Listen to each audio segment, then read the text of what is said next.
जय श्री राधे कृष्ण। आप सभी का आपके अपने YouTube channel BK Mishra present में बहुत बहुत स्वागत है। आइए आज आप सब सुनेंगे अनंत चतुर्दशी व्रत की कथा।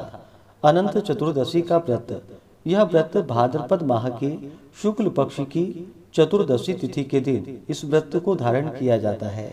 इसे अनंत चतुर्दशी या अनंत चौदस के नाम से जाना जाता है। इस दिन भगवान विष्णु के अनंत स्वरूप की पूजा की जाती है। जो भी भक्त सच्ची श्रद्धा के साथ, नियम और निष्ठा के साथ अनंत चतुर्दशी का व्रत धारण करते हैं, इस दिन भगवान अनंत की पूजा करते हैं और फिर 14 गांठों वाली अनंत का डोरा पुरुष अपने दाहिने हाथ में और स्त्रियां अपने बाईं हाथ में धारण करती हैं, तो इससे अनंत देवता का विशेष कृपा प्राप्त होता है, जिससे कि व्यक्ति के सभी प्रकार के दुख व कष्ट दूर होते हैं, सभी प्रकार के सुख और समृद्धि की प्राप्ति होती है। इस दिन पूजन के लिए सुबह उठ करके नित्य क्रियाओं से निवृत्त होकर के गंगा नदी में या घर के नहाने के पानी में थोड़ा सा गंगा जल मिला करके स्नान करके शुद्ध वस्त्र धारण करना चाहिए और भगवान के पूजन के लिए एक स्थान को स्वच्छ करके वहाँ पे एक चौकी को मंडप रूप में परिणित करके उसमें भगवान की साक्षात अथवा दर्भ से बनाई हुई 7 फणों वाली शेष स्वरूप अनंत की मूर्ति को स्थापित करें। आप चाहें तो उषा का भी प्रयोग कर सकते हैं। इस प्रकार स्थापित करके उसके आगे 14 गांठ का अनंत का डोरा रखे, जो कि हल्दी से रंगा हुआ हो। कलश आदि को स्थापित करके इसके बाद गणेश अंबिका का पूजन करके नवग्रह आदि 10 दिक्पाल देवताओं का पूजन करके इस दिन में पूजन होता है तो सूर्यादि पंच देवता का पूजन कर लेना चाहिए। इसके बाद अनंत भगवान का, जो कि गंध पुष्प धूप दीप आदि से पूजन करके अनेक प्रकार के नैवेद्य आदि अर्पित करनी चाहिए। पूजन में पंचामृत, पंजीरी, केले और मोदक आदि का प्रसाद, जो कि इस दिन अर्पण करना चाहिए। इसके बाद फिर नमस्ते देव देवेशा, नमस्ते धरणीधरा, नमस्ते सर्वनागेंद्र, नमस्ते पुरुषोत्तमा, इस प्रकार कह करके भगवान को प्रणाम करनी चाहिए। और फिर अनंत के डोरे को स्त्रियां अपने बाएं हाथ में धारण करें और पुरुष अपने दाहिने हाथ में अनंत का डोरा धारण करें। इससे अनंत भगवान अति प्रसन्न होते हैं और इस दिन जो कि बिना नमक वाला भोजन ग्रहण करना चाहिए। तो आइए सुनते हैं अनंत चतुर्दशी व्रत की कथा। तो बोलिए प्रेम से भगवान विष्णु की जय, माता लक्ष्मी की जय, अनंत भगवान की जय, सर्वदेवी देवता की जय। कथा के अनुसार सूत जी ने शौनक आदि ऋषियों से कहा कि पूर्व समय में माँ गंगा के तट पर धर्मराज युधिष्ठिर महाराज ने जरासंध के वध के लिए राजसु यज्ञ आरंभ किया। युधिष्ठिर ने भगवान श्री कृष्ण चंद्र के सहित भीमसेन, अर्जुन आदि भाइयों के साथ अनेक रत्नों से शोभित मोती जड़ी हुई स्वर्ग के तुल्य बड़ी विशाल यज्ञशाला बनवाई और उसके लिए सब राजाओं को अनेक प्रकार से जीतकर ले आए। एक समय गांधारी और राजा धृतराष्ट्र का पुत्र, जो दुर्योधन नाम से विख्यात था, वह उस यज्ञशाला में आकर प्रांगण में जल की प्रतिमा देखकर जल को भूमि जानकर उसमें गिर पड़ा। यह देखकर सब राजा लोग तथा तपरूप धन वाले ऋषिगण और द्रौपदी आदि सुंदर नेत्र वाली स्त्रियां हंसने लगी। यह देख महाराजा दुर्योधन अत्यंत क्रोधित होकर अपने मामा शकुनी के साथ अपने राज्य में जाने के लिए तैयार हुआ। उस समय शकुनी ने अत्यंत मधुर वचन कहा कि हे राजन, आगे बहुत कार्य है, इसलिए आप महाक्रोध का त्याग करें। हे राजेंद्र, यज्ञशाला से अपने घर चलने के लिए उठिए।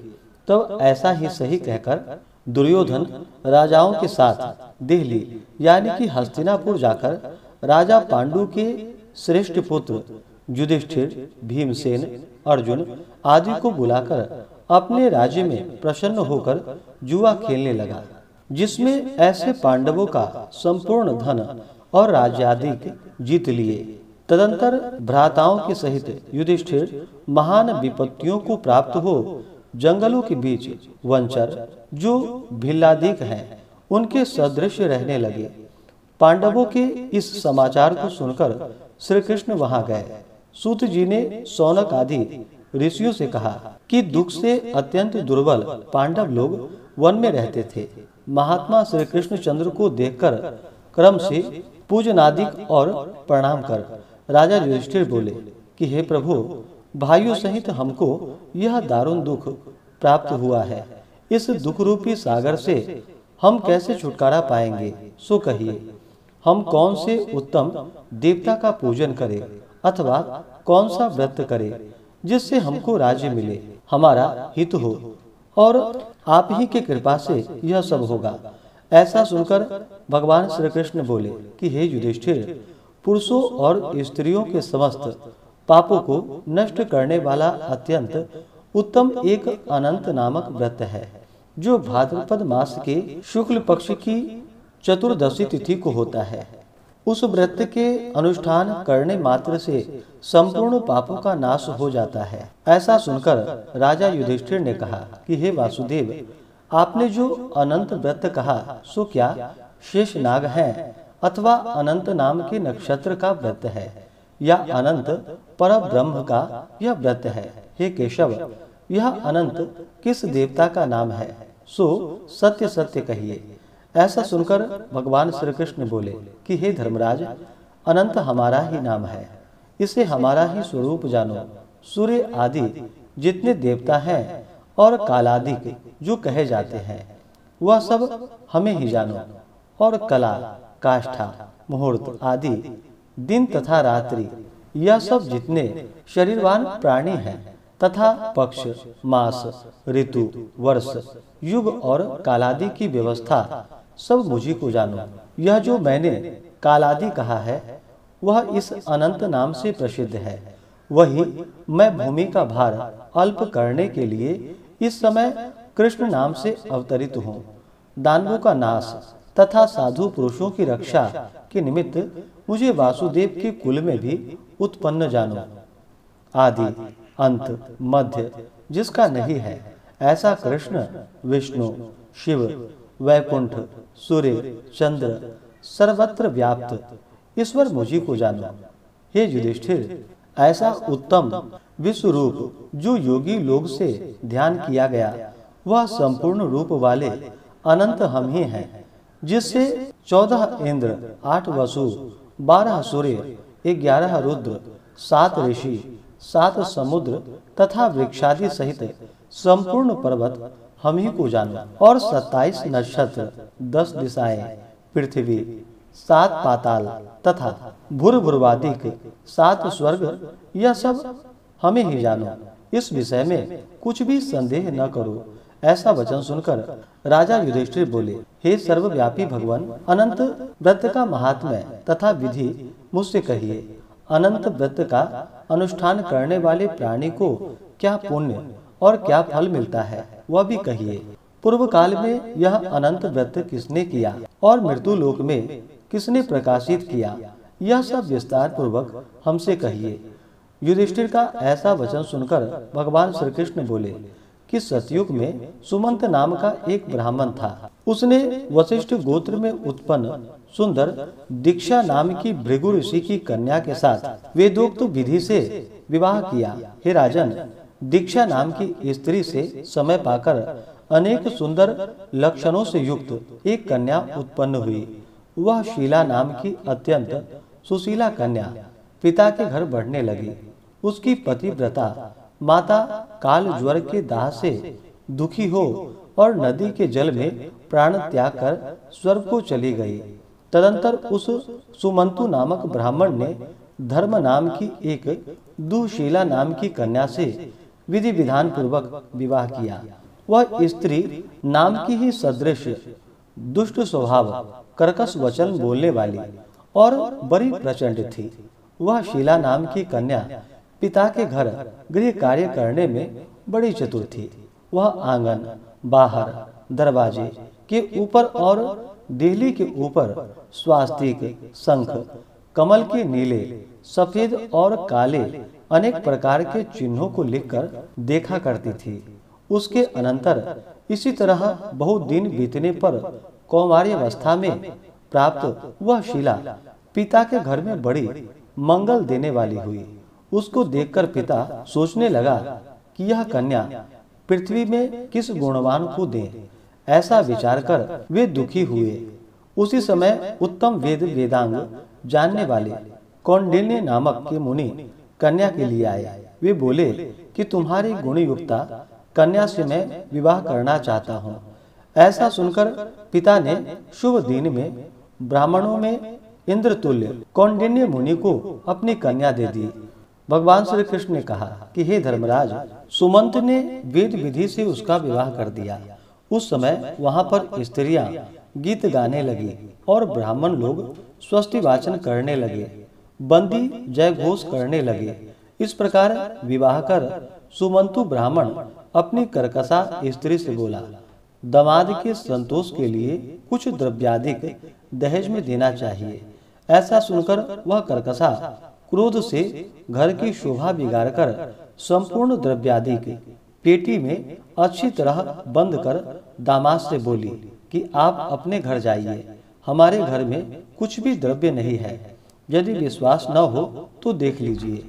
श्री कृष्ण जी ने कहा कि हे पार्थ, ऐसा सुनकर वे मुनि उदास हुए और वह कन्या भोजन से बचे हुए अन्नादि को मार्ग में खर्च करती गई। कौंडिन्य मुनि भी उस सुमंतु की कन्या शिला को बैलगाड़ी पर बैठाकर शनैः शनैः धीरे धीरे चलने लगे। जाते जाते पुण्यदायक यमुना नदी को देखकर उसके किनारे रथ खड़ा कर शिष्यों को नियुक्त कर वे स्नान संध्यादि करने लगे। मध्याह्न के समय भोजन का समय जानकर रथ से उतर नदी के किनारे उस शिला ने लाल वस्त्र पहने हुए स्त्रियों के समूह को चतुर्दशी के दिन श्री जनार्दन भगवान का पूजन करते हुए देख उनके पास जाकर उन स्त्रियों से वह धीरे से पूछने लगी कि तुम लोग यह क्या कर रही हो, इस व्रत का क्या नाम है। ऐसा सुनकर उस शिला से वे स्त्रियां बोली, यह अनंत का व्रत है, हम अनंत भगवान को ही पूजते हैं। ऐसा सुनकर शिला बोली कि मैं भी यह उत्तम व्रत करूंगी। इस अनंत व्रत की क्या विधि है और यह व्रत किस प्रकार का है, इसमें क्या दान होता है, कौन देवता पूजे जाते हैं, सो मुझसे कहो। ऐसा सुनकर वे स्त्रियां बोली कि हे शीले, उत्तम अन्न को एक शेर लेकर मालपुआ आदि पकवान बनाकर आधा ब्राह्मण को देवे और आधा स्वयं भोजन करे। फिर कृपणता न करते हुए शक्ति के अनुसार दक्षिणा देवे और यह व्रत नदी के तीर पर करे और भगवान हरि की कथा सुने। कुशा के शेष नाग को बनाकर बांस के पात्र में रखकर फिर स्नान कराकर मंडप के भीतर भगवान का सविधि पूजन करे। चंदन, पुष्प, धूप, दीप और अनेक प्रकार के नैवेद्य आदि मिष्ठान सहित रखे। उनके आगे मजबूत सूत का डोरा केसर रंग का 14 गांठ देकर बाएं हाथ में बांध ले। प्रथम यह स्मरण करे कि हे वासुदेव, ऐसा संसार रूपी महासागर में मैं डूबी हुई मुझका अच्छी तरह उद्धार करो और अपने अनंत रूप में लीन करो। हे सूत्र रूपी अनंत भगवान, आपको बारंबार नमस्कार है। ऐसा स्मरण कर सूत्र रूपी अनंत भगवान को बाएं हाथ में बांधकर स्वस्थ चित्त हो भोजन करे। संसार रूपी अनंत नारायण भगवान का ध्यान तथा भोजन कर अपने घर जाए। हे भद्रे, यह व्रत तुमसे कहा। भगवान श्री कृष्ण युधिष्ठिर से बोले कि हे राजेंद्र, प्रसन्न चित्त से ऐसा व्रत विधान सुनकर वह शीला भी सुंदर डोरे को हाथ में बांधकर व्रत करने लगी। जैसा 14 गांठ देकर बाएं हाथ में बांधने को कहा है, वैसा बांधकर अपने भोजन का आधा ब्राह्मण को दे, अवशिष्ट स्वयं खाकर फिर प्रसन्न हो पति के साथ बैलगाड़ी द्वारा अपने घर को गई। तब से उसका शुभ शकुनों पर विश्वास हो गया। यह अनंत व्रत करने से गोधन और धन धान्य आदि से भरपूर घर हो गया। वह सोने में ग्रथित माणिक्य और मोतियों के हारों से विभूषित और अतिथि पूजन में सर्वदा व्याकुल रहती थी। सुख से रहकर वह मणि युक्त करधनी तथा मोतियों की मालाओं से अलंकृत घर में पति के साथ उत्तम वस्त्र पहने सावित्री के समान शोभित होने लगी। किसी समय पति ने बैठी हुई शीला के हाथ में बंधा सुंदर डोरा देखा और शीला से बोली कि हे शीले, डोरा क्या तुमने मुझे वश में करने के लिए बांधा है? इसका कारण कहो। ऐसा सुनकर वह शीला बोली कि जिनके प्रसाद से संपूर्ण धन धान्य संपदा मनुष्य को मिलती है, वही यह अनंत का हमने डोरा धारण किया है।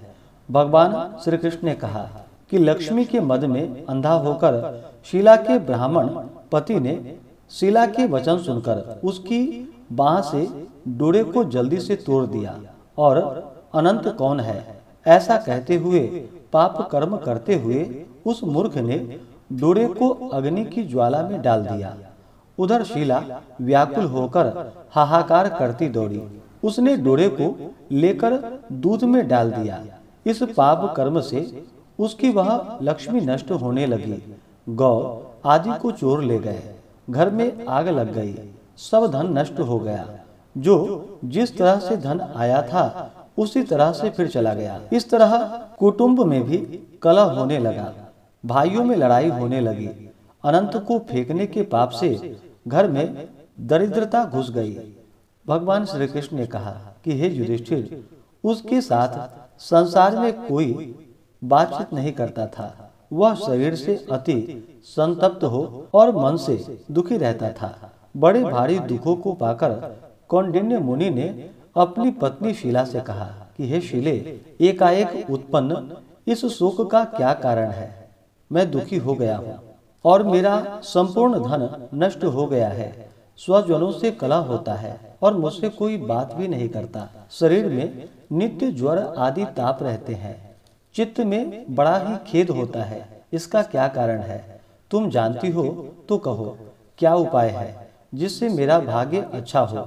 ऐसा सुनकर शीला ने कहा कि हे स्वामी, अनंत फेंकने के पाप कर्म से यह सब हुआ है। हे महाभाग, उसके लिए उपाय करे, तब फिर सब ठीक हो जाएगा।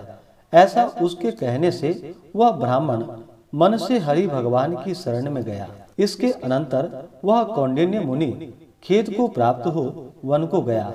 वहां वे उत्तम ब्राह्मण वायु का भक्षण कर तप करने की इच्छा से उस परमेश्वर का ध्यान करते हुए सोचने लगे, जिसके प्रसाद से मुझे धनाधिक मिला और उनके अपमान करने से मैं निर्धन होकर कष्ट को प्राप्त हो गया। मुझको अतिशय सुख दुख देने वाला धनाधिक हुआ। ऐसा चिंतन करते हुए गहन वन में घूमने लगा। वहीं पर फला फूला एक आम का वृक्ष देखा। वह ऐसा था कि जिस पर एक भी पक्षी नहीं था और करोड़ों कीड़े बैठे हुए थे। उसने आम के वृक्ष से पूछा कि कहीं अनंत भगवान को देखा है तो हे सौम्य, मुझसे कहो, मेरे चित्त में अतिशय दुख है। यह सुनकर वह आम का वृक्ष बोला कि हे ब्राह्मण, मैंने अनंत भगवान को नहीं देखा है। यह सुनकर वह दुखी होकर चल दिया और अनंत भगवान को कहाँ देखेंगे ऐसा विचार करता हुआ घूमने लगा। इतने में बछड़े सहित गौ को देखा, जो वन के मध्य भाग में इधर उधर दौड़ रही थी। भगवान श्री कृष्ण ने कहा कि हे पांडव, वह ब्राह्मण गौ से बोला कि तुमने कहीं भगवान अनंत को देखा हो तो मुझसे बताओ। इसके बाद गौ बोली कि हे कौंडिन्य, मैं अनंत भगवान को नहीं जानती। इसके बाद आगे जाकर घास पर बैठे हुए एक वृषभ को देखा।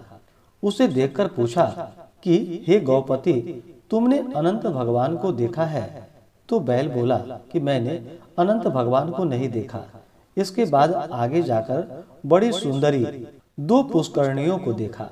उन बावलियों का जल इसमें से उसमें और इसमें से उसमें आता जाता हुआ अनेक प्रकार का कल्लोल करता हुआ और कमल, कल्हार, कुमुदिनी आदि के पत्तों से युक्त होकर शोभायमान हो रहा था। भ्रमर, हंस, चकोर, बगुल आदि पक्षियों के सहित उस पानी को देखकर ब्राह्मण ने उन दोनों पुष्करणियों से पूछा कि तुम लोगों ने अनंत भगवान को कहीं देखा है?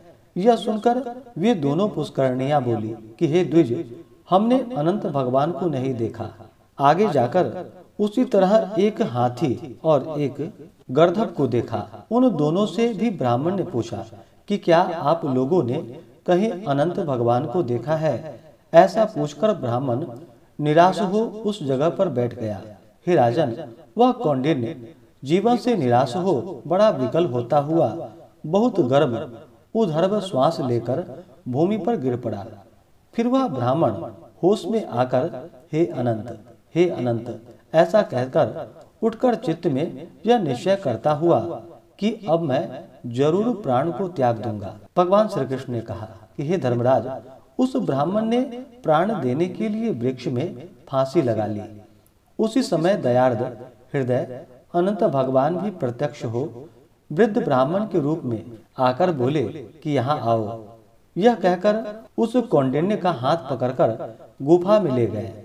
उस गुफा में कौंडिन्य मुनि ने एक नगर देखा जिसमें बड़े ही स्वरूपवान स्त्री पुरुष विद्यमान थे और शुभदायक दिव्य सिंहासन पर भगवान बैठे थे, जिसके अगल बगल शंख, चक्र, गदा, पद्म और गरुड़ शोभायमान हो रहे थे।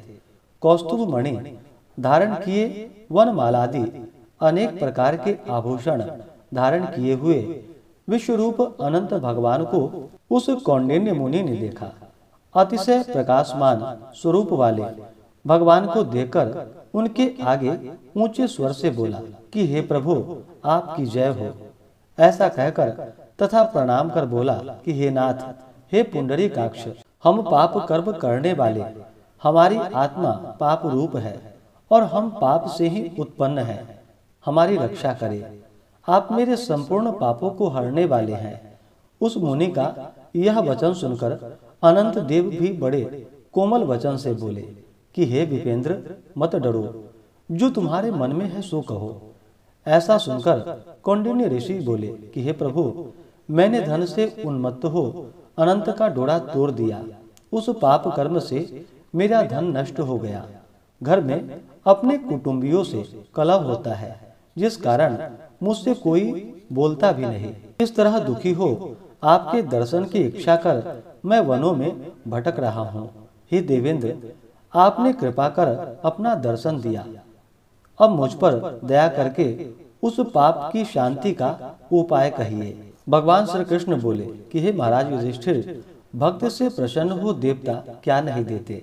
ऐसा उत्तम ब्राह्मण का वचन सुनकर अनंत भगवान कहने लगे कि हे कौंडिन्य, तुम विलंब मत करो, अपने घर जाओ और भक्ति से 14 वर्ष तक अनंत का व्रत करो। इससे संपूर्ण पापों से छूटकर पुत्र पौत्र को उत्पन्न कर इच्छित भोगों को भोग उत्तम सिद्धि को प्राप्त करोगे। अंत में मेरा स्मरण कर मुझको बिना संदेह प्राप्त कर सकोगे। हम संपूर्ण लोगों के कल्याण के लिए तुमको वरदान देते हैं। यह शीला का अनंत व्रताधिक श्रेष्ठ आख्यान और कल्याण करने वाला अनंत व्रत जो प्राणी सुनकर किया करेंगे, वे शीघ्र पापों से छूटकर परम गति को प्राप्त होंगे। अनंत देव ने कहा कि हे ब्राह्मण, मेरे पास जिस मार्ग से तुम यहाँ आए हो, उसी मार्ग से जल्दी से घर को जाओ।